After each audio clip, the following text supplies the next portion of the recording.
besoin de toi, maître. Heureuse est la mère qui t'a porté et allaitée. Heureux plutôt ceux qui écoutent la parole de Dieu et qui l'observent.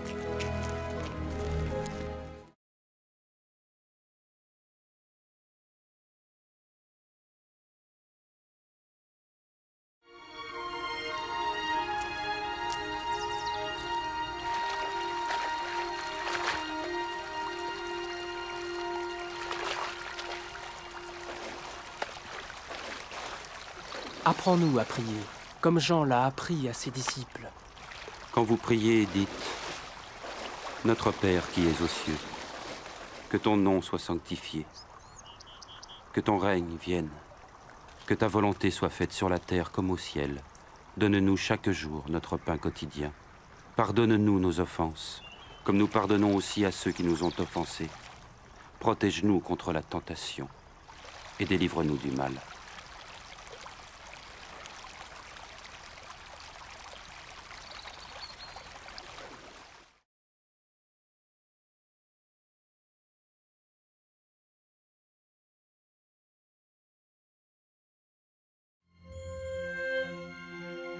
Dans les Saintes Écritures, Dieu déclare que le Messie viendrait pour être le sauveur du monde. La vie de Jésus prouve qu'il est bien celui dont les prophètes avaient parlé. Ésaïe a prophétisé que la Vierge deviendrait enceinte et qu'elle enfanterait un fils. Des siècles plus tard, la naissance de Jésus accomplissait cette prophétie.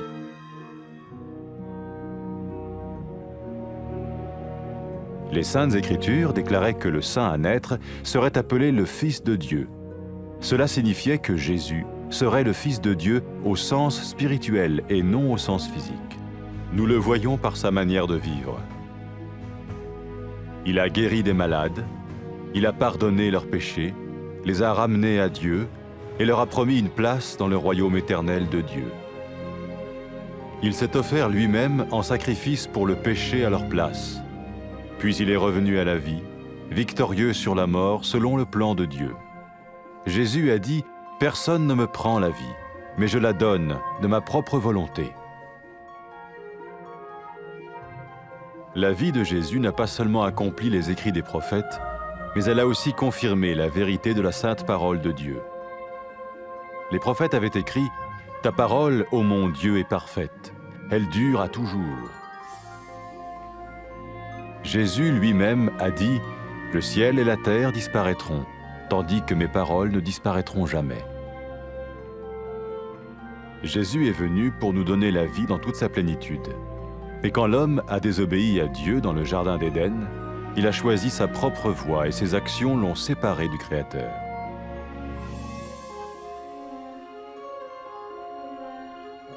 Les Saintes Écritures déclarent que tous ont péché et que le salaire que paye le péché, c'est la mort.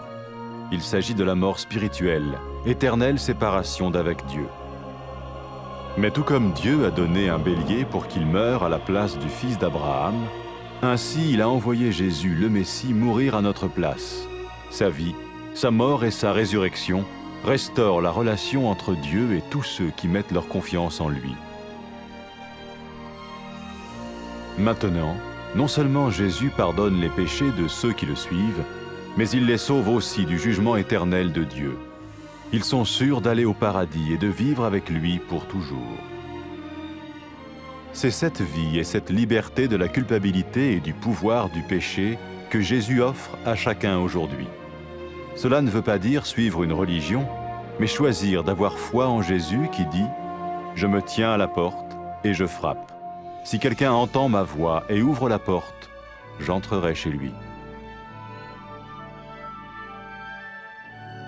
Cela veut dire se tourner vers Dieu et croire que Jésus vient dans nos vies pardonner nos péchés et nous rendre tels qu'il veut que nous soyons.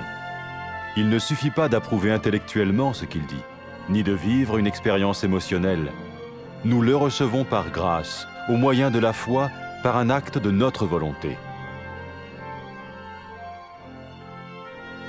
Lorsque quelqu'un est prêt à suivre Jésus le Messie, il peut lui parler par une simple prière. Peut-être êtes-vous prêt maintenant à ouvrir votre vie à Dieu. Si oui, vous pouvez vous joindre à la prière suivante, silencieusement. dans votre cœur. Seigneur Jésus, j'ai besoin de toi. Merci d'être mort sur la croix pour mes péchés.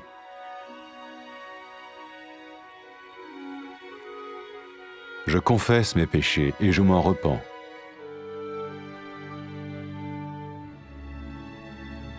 Je t'ouvre la porte de ma vie et je te reçois comme mon Sauveur et Seigneur.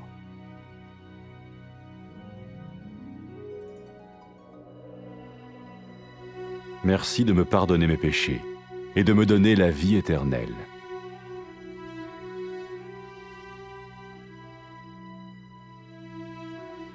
Fais de moi le genre de personne que tu veux que je sois.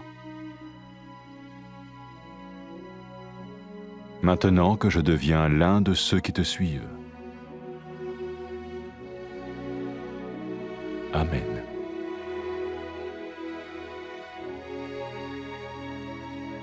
Jésus a dit à propos de ses disciples, « Mes brebis écoutent ma voix, je les connais et elles me suivent. » Pour expérimenter la vie en abondance promise par Jésus, ceux qui le suivent parlent à Dieu chaque jour dans la prière et lisent ou écoutent sa parole. Ils parlent de lui à d'autres personnes et rencontrent régulièrement ceux qui l'aiment et le suivent. N'oubliez pas sa merveilleuse promesse. Tout pouvoir m'a été donné dans le ciel et sur la terre. Et sachez-le, je vais être avec vous tous les jours, jusqu'à la fin du monde.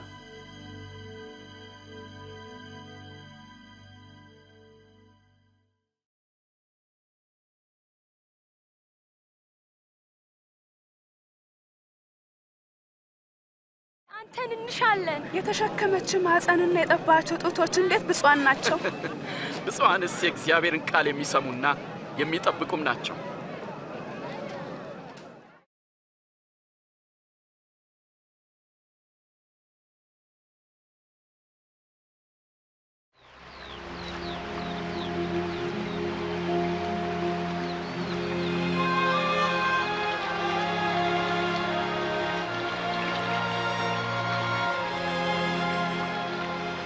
ዮሐንስ ደቀ መዛሙርቱን ጸሎት እንዳስተማረኝ እኛንም አስተምረን ስትጸልዩ እንዲበሉ በሰማይ የምትኖር አባታችን ሆይ ስምህም ይቀደስ መንግሥትህ ትምጣ ፈቃድህ በሰማይ እንደሆነች እንዲሁም በምድር ትሁን የዕለት እንጀራችንን ስጠን የበደሉንን ይቅር እንደምንል የእኛንም በደል ይቅር በለን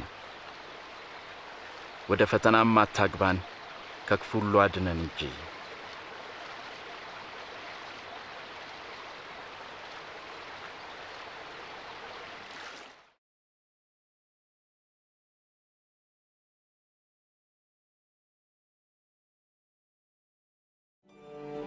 ከብዙ ዘመናት በፊት እግዚአብሔር ኃጢአተኞችን እንዲያድንና ከእርሱም ጋር እንዲያስታርቃቸው ክርስቶስን እንደሚልክ በቅዱሳት መጻሕፍት ተጽፎ ነበር። የኢየሱስ ሕይወት በእርግጥ እርሱ አዳኝ መሆኑን ያሳያል። ኢሳይያስ የተባለው ነቢይ ድንግል ትጸንሳለች፣ ወንድ ልጅም ትወልዳለች ሲል ጻፈ። ይህም ተፈጸመ። ገና ድንግል ሆና ሳለ እግዚአብሔር በኃይሉ እንድትጸንስና ኢየሱስንም እንድትወልድ አደረገ። በቅዱሳት መጻሕፍት እንደተጻፈው የእርሱ ታምራዊ ልደት እግዚአብሔር ልጅ ያለው ክርስቶስ መሆኑን የሚያሳይ አምላካዊ ምልክት ነበር።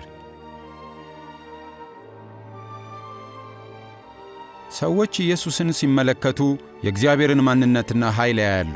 ሰዎችን ይፈውሳል፣ ኃጢአታቸውንም ይቅር ይላል። በእርሱ ዘላለማዊ መንግሥትም ስፍራ እንደሚያዘጋጅላቸው ተስፋን ይሰጣል።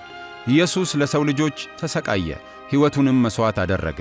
የእርሱም ኃይል ከሞት ኃይል የሚበልጥ መሆኑን ለማሳየት ሕያው ሆነ። ኢየሱስ ክርስቶስ ሕይወቴን ላኖራት ሥልጣን አለኝ፣ ላነሳትም ሥልጣን አለኝ ሲል ተናገረ። የኢየሱስ ሕይወት የነቢያት ትንቢት ፍጻሜ ሲሆን የእግዚአብሔር ቅዱስ ቃል ነቢያት እንደተናገሩለት እንደዚያው እንከን የለሽና ዘላለማዊ መሆኑን አረጋግጧል። በእርግጥም ኢየሱስ የእግዚአብሔር ቃል ነው። እግዚአብሔርም በኢየሱስ ክርስቶስ በኩል ራሱን ለዓለም ሕዝብ ገልጧል። ክርስቶስ ኢየሱስም ሰማይና ምድር ያልፋሉ፣ ቃሌ ግን አያልፍም በማለት ተናግሯል። እግዚአብሔር የመጀመሪያዎቹን ወንድና ሴት ሲፈጥር የነበረውን ያንን የተትረፈረፈ ሕይወት መልሶ ሊሰጠን ኢየሱስ መጣ። እነርሱ እግዚአብሔርን አልታመኑም፣ ትእዛዛቱንም አልጠበቁም። ይህም አሳፋሪ ድርጊት ከእግዚአብሔር ለያቸው። በመጽሐፍት የሰው ዘር ሁሉ ኃጢአትን ሰርቷል፣ የኃጢአትም ደሞዝ ሞት ነው ተብሎ ተጽፏል። ኃጢአትን ያደረጉ ሰዎች ከእግዚአብሔር ጋር በመልካም ግንኙነት ሊኖሩ አይችሉም። በአብርሃም ልጅ ምትክ እንዲሞት እግዚአብሔር ጠቦትን እንደሰጠ ሁሉ በአዳም ዘር ምትክ እንዲሞት ኢየሱስን ላከው። በእርሱ የሚያምኑና በኢየሱስ የሚታመኑ ሰዎች ወደ እግዚአብሔር መግባት ይችሉ ዘንድ ይህንን አደረገ።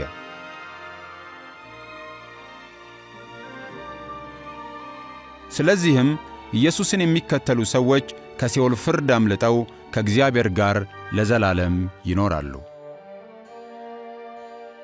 ኢየሱስ ንስሐ ለሚገቡና ወደ እኔ ለሚመለሱ ሁሉ እግዚአብሔር የኃጢአትን ይቅርታ ይሰጣል፣ በስሜም ለሰዎች ሁሉ ወንጌል ይሰበካል ሲል ከሞት ከተነሳ በኋላ ለተከታዮቹ ተናግሯል።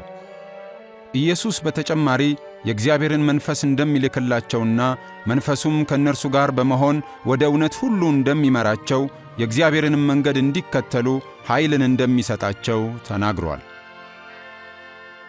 አንዲት ኃጢአተኛ ሴት ንስሐ ገብታ ኢየሱስን ጌታዋ አድርጋ ስትከተል ኢየሱስ ኃጢአትሽ ተሰርዮልሻል፣ በእኔ ላይ ያለሽም እምነት አድኖሻል ብሏታል።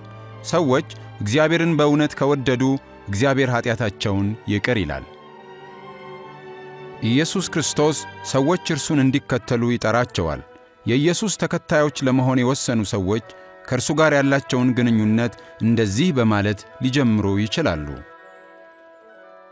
እግዚአብሔር አባት ሆይ፣ አንተ ጻድቅ ነህ፣ ስለምትወደኝ አመሰግንሃለሁ። ትእዛዛትን ስላልፈጸምኩና አንተን ስለበደልኩ እጸጸታለሁ። ኢየሱስ በእኔ ምትክ በመስቀል ላይ እንዲሞትና ከሞትም እንዲነሣ ስለላክልኝ አመሰግንሃለሁ። እኔም ስለ ሠራሁት ኃጢአት እርሱ ስለ ተሰቃየልኝ አመሰግንሃለሁ። ያንተን መንገድ መከተል እፈልጋለሁ። ኢየሱስንም አዳኝና ጌታዬ አድርጌ አምናለሁ። ኃጢአቴንም ይቅር ስላልከኝ ወደ አንተም እንድመጣና በመንግሥትም ካንተ ጋር ለዘላለም እንድኖር በሩን ስለከፈትክልኝ አመሰግንሃለሁ። ቅዱሱን መንፈስን እንድትሰጠኝ እርሱም ከኔ ጋር በመኖር መንገድህን እንዲያሳየኝ በሙሉ ልቤ እንድወድህና አንተንም ደስ የሚያሰኝ ሕይወት እንድኖር ኃይልን እንዲሰጠኝ እለምንሃለሁ። በዚህ ምድር የሚኖሩ ሰዎች ሁሉ በሁሉም ስፍራ ያመስግኑህ። አሜን።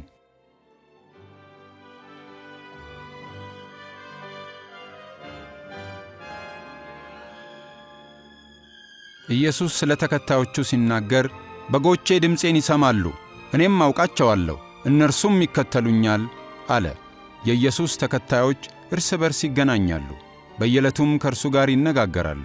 በቅዱሳት መጻሕፍት የተጠቀሱትን የእርሱን ቃሎች ያጠናሉ፣ የእርሱንም መንገድ መከተል ይሻሉ፣ ለሌሎችም ስለ እርሱ ይናገራሉ።